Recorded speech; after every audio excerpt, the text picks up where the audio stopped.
شهر رمضان الذي أنزل فيه القرآن هدى للناس وبينات من الهدى والفرقان. اے رحمت عظیم کے مہمان السلام، قرآن کے نزول کے سامان السلام، رمضان السلام اے رمضان السلام، رمضان السلام اے رمضان السلام.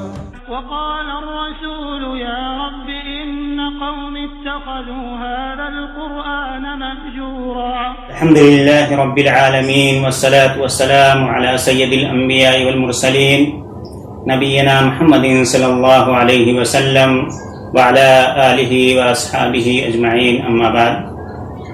أعوذ بالله من الشيطان الرجيم، بسم الله الرحمن الرحيم. تلك الرسل فضلنا بعضهم على بعض منهم من كلم الله ورفع بعضهم درجات وآتينا عيسى ابن مريم البينات وأيدناه بروح القدس ولو شاء الله ما اقتتل الذين من بعدهم من بعد ما جاءتهم البينات ولكن اختلفوا فمنهم من آمن ومنهم من كفر ولو شاء الله ما اقتتلوا ولكن الله يفعل ما يريد.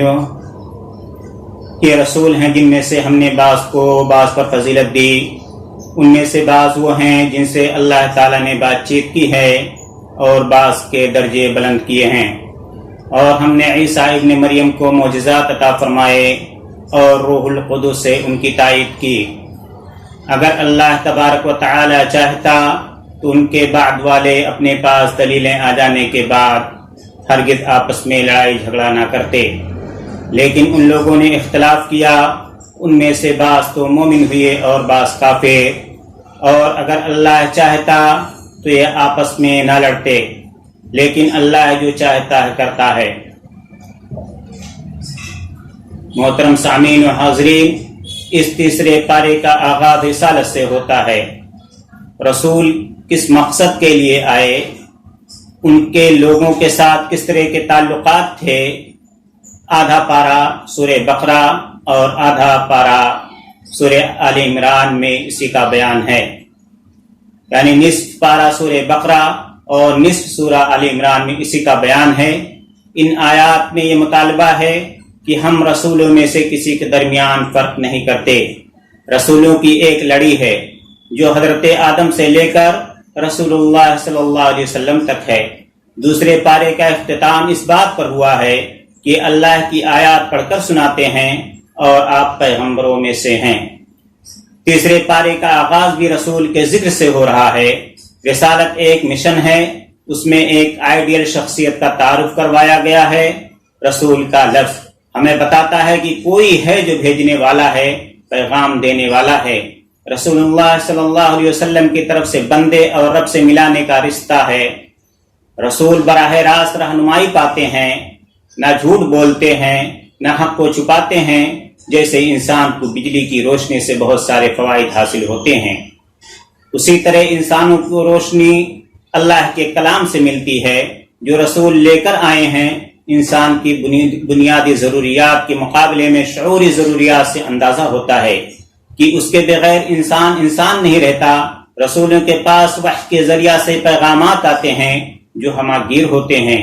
خاص طور پر رسول اللہ صلی اللہ علیہ وسلم کا پیغام انسانی بھلائی کے لیے رسولوں کی بہت زیادہ ضرورت تھی. انہوں نے کائنات کی اصل حقیقت کو سمجھایا، مقصد زندگی سمجھانے آئے. یہودیوں نے انسانوں کو جو یہ تصور دیا کہ انسان پہلے بندر تھا، بہت ہی شرمناک تصور ہے. رسولوں نے بتایا کہ اللہ تعالیٰ نے بنی آدم کو عزت دی. اللہ نے بتایا کہ میں نے تمہیں لباس دیا جو تمہیں ڈھانپتا ہے، شیطان اتروانے پر لگا ہوا ہے. دوبارہ زندگی کا پیغام رسولوں نے دیا کہ آخرت میں ہر عمل کا جواب دینا ہوگا. دنیا میں اس کی وجہ سے محبت، شفقت، دل کا سکون، امن اور خوبصورتی ملتی ہے. رسول نفس کو پاک کرنے، معاشروں کو پاک کرنے، امن و سلامتی قائم کرنے کی تعلیم دیتے ہیں.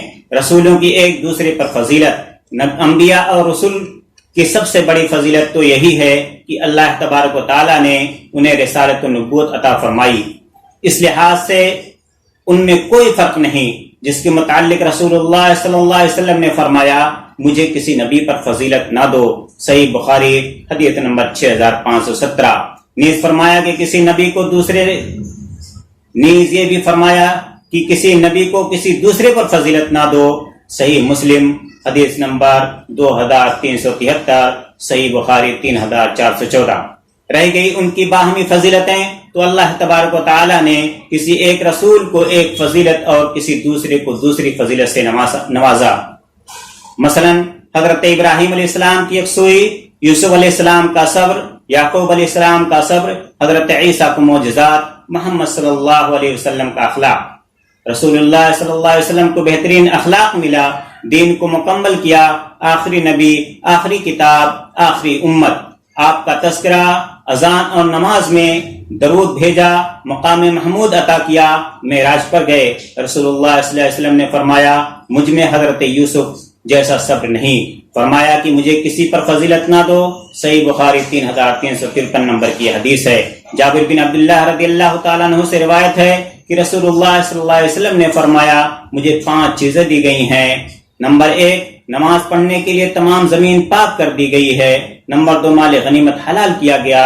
نمبر 3 دنیا میں ہدایت کے لیے بھیجا گیا ہوں. نمبر 4 شفاعت عطا کی گئی. قیامت کے دن آدم کی نسل کا سردار رہوں گا. سب سے پہلے میری قبر کھولی جائے گی اور میں شفاعت کروں گا. نمبر 5 تم میں سے پہلے حوض کوثر پر موجود رہوں گا. صحیح بخاری حدیث نمبر 438. حضرت عیسیٰ علیہ السلام کے معجزات. نمبر 1 کوڑھی کو تندرست کرتے. نمبر 2 آواز دینے پر مردے قبروں سے اٹھ کر بیٹھ جاتے. نمبر 3 مٹی سے پرندہ بنا کر اس میں روح پھونکتے تو وہ اللہ کے حکم سے اڑ جاتے. نمبر 4 مادرزاد اندھے کو ٹھیک کر دیتے. نمبر 5 بتا دیتے کہ تم کیا کھا کر آئے ہو اور کیا چھوڑ کر آئے ہو. آسمان پر زندہ اٹھائے گئے، پھر اس دنیا میں دوبارہ قیامت سے پہلے واپس آئیں گے. مشیت الہی اور لوگوں میں لڑائی جھگڑے. اللہ کی مشیت یہ ہے کہ انسان کو قوت ارادہ دی جائے، پھر دیکھا جائے کہ کون اس کو درست استعمال کرتا ہے اور کون غلط استعمال کرتا ہے. جو لوگ اس کا غلط استعمال کرتے ہیں وہی آپس میں اختلاف اور لڑائی جھگڑا کرتے ہیں. اگر اللہ چاہتا تو انسان کو یہ قوت ہی نہ دیتا، پھر سب کے سب مومن ہوتے. لیکن ایسا ایمان مجبوری کا ہوتا، اختیاری نہ ہوتا. جبکہ مشیت الہی یہ ہے کہ لوگ اپنے اختیار سے ایمان لائیں یا کفر کریں. دین میں جبر نہیں ہے. اللہ تعالیٰ جو چاہتا ہے کرتا ہے. اللہ تعالیٰ نے محمد رسول اللہ صلی اللہ علیہ وسلم کو فضیلت دی اور آپ صلی اللہ علیہ وسلم کی امت کو بھی دوسری امتوں پر فضیلت عطا کی. محترم سامعین و ناظرین، تیسرا پارہ. اس پارے میں 2 حصے ہیں. نمبر 1 بقیہ سورہ بقرہ. نمبر 2 ابتدائے سورہ آل عمران، یعنی آل عمران کا کچھ حصہ. سورہ بقرہ کے بقیہ حصے میں 3 باتیں ہیں. نمبر 1 2 بڑی آیتیں. نمبر 2 نبیوں کا ذکر. نمبر 3 صدقہ اور سود. 2 بڑی آیتیں. ایک آیت الکرسی ہے جو فضیلت میں سب سے بڑی ہے، اس میں 17 مرتبہ اللہ تعالیٰ کا ذکر ہوا ہے.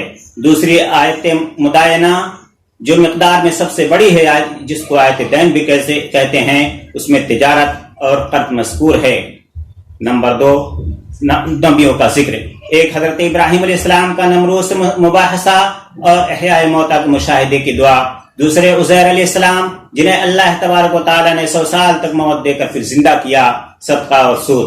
بظاہر صدقے سے مال کم ہوتا ہے اور سود سے بڑھتا ہے، مگر در حقیقت صدقے سے بڑھتا ہے اور سود سے گھٹتا ہے. سورہ آل عمران کا جو ابتدائی حصہ اس پارے میں موجود ہے اس میں 4 اہم باتیں ہیں. نمبر 1 سورہ بقرہ سے مناسبت. نمبر 2 اللہ تعالیٰ کی قدرت کے 4 قصے. نمبر 3 اہل کتاب سے مناظرہ، مباہلہ اور مفاہمہ. نمبر 4 انبیاء صادقین سے عہد. سورہ بقرہ سے مناسبت یہ ہے کہ دونوں صورتوں میں قرآن کی حقانیت اور اہل کتاب سے خطاب ہے. سورہ بقرہ میں اکثر خطاب یہود سے ہے، جبکہ آل عمران میں اکثر روئے سخن نصارہ کی طرف ہے. اللہ تعالیٰ کی قدرت کے 4 قصے. پہلا قصہ جنگ بدر کا ہے.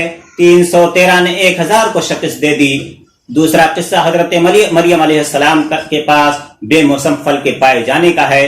تیسرا قصہ حضرت زکریہ علیہ السلام کو بڑھاپے میں اولاد عطا ہونے کا ہے. چوتھا قصہ حضرت عیسیٰ علیہ السلام کا بغیر باپ کے پیدا ہونے، بچپن میں بولنے اور زندہ آسمان پر اٹھائے جانے کا ہے. مناظرہ، مباہلہ اور مفاہمہ. اہل کتاب سے مناظرہ ہوا، پھر مباہلہ ہوا کہ تم اپنے اہل و عیال کو لاؤ، میں اپنے اہل و عیال کو لاتا ہوں، پھر مل کر خشوع و خضوع سے اللہ تعالیٰ سے دعا مانگتے ہیں کہ ہم میں سے جو جھوٹا ہے اس پر خدا کی لعنت ہو. وہ تیار نہ ہوئے تو پھر مفاہمہ ہوا، یعنی ایسی بات کی دعوت دی گئی جو سب کو تسلیم ہو، اور وہ ہے کلمہ لا الہ الا اللہ. انبیاء سابقین سے عہد لیا گیا کہ جب آخری نبی آئے تو تم اس کی بات مانو گے، اس پر ایمان لاؤ گے، اور اگر تمہارے بعد آئے تو تمہاری امت اس پر ایمان لائیں. اللہ رب العالمین سے دعا ہے کہ الہ العالمین ہم تمام لوگوں کو قرآن مجید کو سمجھنے کی اور اس کو سمجھ کر پڑھنے کی توفیق عطا فرمائے. آمین. اقول قولی ھذا استغفر اللہ لی ولکم لسائر المسلمین فاستغفروا من کل ذنب انہ هو الغفور الرحیم. ناظرین، اگر آپ نے چینل کو سبسکرائب نہیں کیا تو چینل کو سبسکرائب کر لیں، بیل آئیکن پہ کلک کر کے لائک کر دیں، اور لائک کرنے کے بعد آپ اس ویڈیو کو اپنے دوستوں میں شیئر کر دیں، کیونکہ نبی اکرم صلی اللہ علیہ وسلم نے فرمایا من دل علی خیر فلہ مثل اجر فاعلہ، جس شخص نے کسی کو نیکی کے کام پر رہنمائی کی تو اس شخص کو اتنا ہی ثواب ملے گا جتنا نیکی کرنے والے کو ملے گا. لہٰذا آپ اس ٹیکنالوجی کے دور میں ویڈیو کو شیئر کر کے ثواب دارین حاصل کریں. السلام علیکم و رحمۃ اللہ وبرکاتہ.